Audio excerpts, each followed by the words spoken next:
दोस्तों, गौतम बुद्ध की कहानियों के माध्यम से समझेंगे कि मन की शांति और संकल्प शक्ति के बिना मनुष्य सफल नहीं हो सकता। पहली कहानी। पुराने समय एक धनवान सेठ था।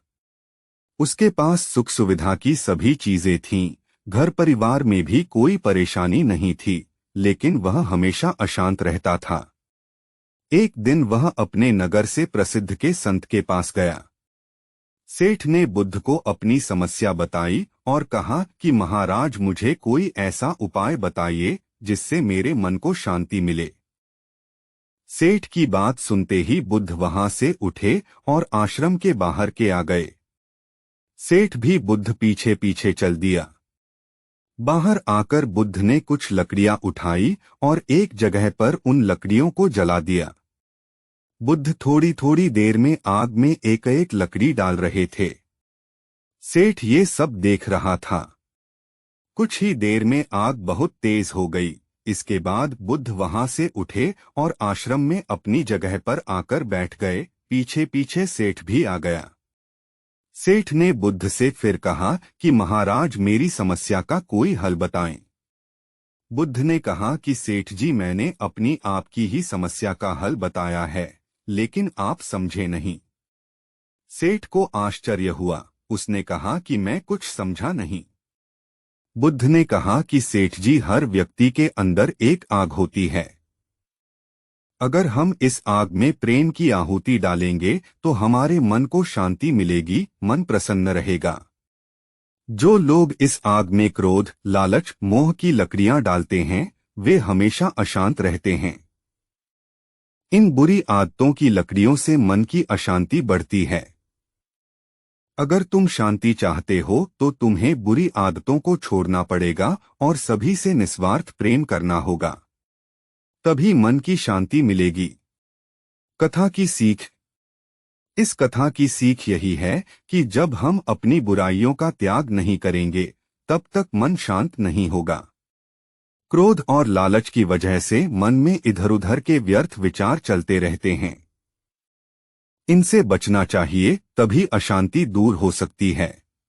दूसरी कहानी। एक बार गौतम बुद्ध अपने शिष्य के साथ किसी पहाड़ी क्षेत्र से गुजर रहे थे। रास्ते में शिष्य ने बड़ी बड़ी चट्टानें देखीं। विशाल और मजबूत चट्टानों को देखकर शिष्य ने बुद्ध से पूछा कि क्या इन चट्टानों से भी ज्यादा कोई और शक्तिशाली हो सकता है। बुद्ध ने जवाब देते हुए कहा कि इन चट्टानों से ज्यादा लोहा शक्तिशाली है। लोहे की मार से बड़ी बड़ी चट्टानें टूट सकती हैं। शिष्य बोला कि मतलब लोहा सबसे शक्तिशाली है? बुद्ध ने कहा कि नहीं, लोहे से ज्यादा शक्तिशाली अग्नि है। अग्नि लोहे को तपाकर उसका रूप बदल सकती है। शिष्य फिर बोला कि मतलब अग्नि सर्वशक्तिमान है? बुद्ध ने जवाब दिया कि नहीं, जल अग्नि को ठंडा कर सकता है। ये बात सुनकर शिष्य सोच में पड़ गया। बुद्ध समझ गए कि शिष्य की जिज्ञासा अभी शांत नहीं हुई है। शिष्य फिर बोला कि जल से ज्यादा शक्तिशाली कौन है?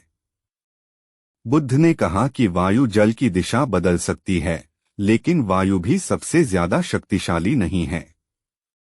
बुद्ध ने आगे कहा कि इस संसार में सर्वशक्तिमान सिर्फ हमारी संकल्प शक्ति है। हमारी संकल्प शक्ति से हम पृथ्वी, जल, वायु, अग्नि और आकाश को नियंत्रित कर सकते हैं। संकल्प शक्ति से ही हमारे अंदर कठोरता, उष्णता, शीतलता को काबू किया जा सकता है। इसीलिए संकल्प शक्ति ही सबसे शक्तिशाली है। कथा की सीख।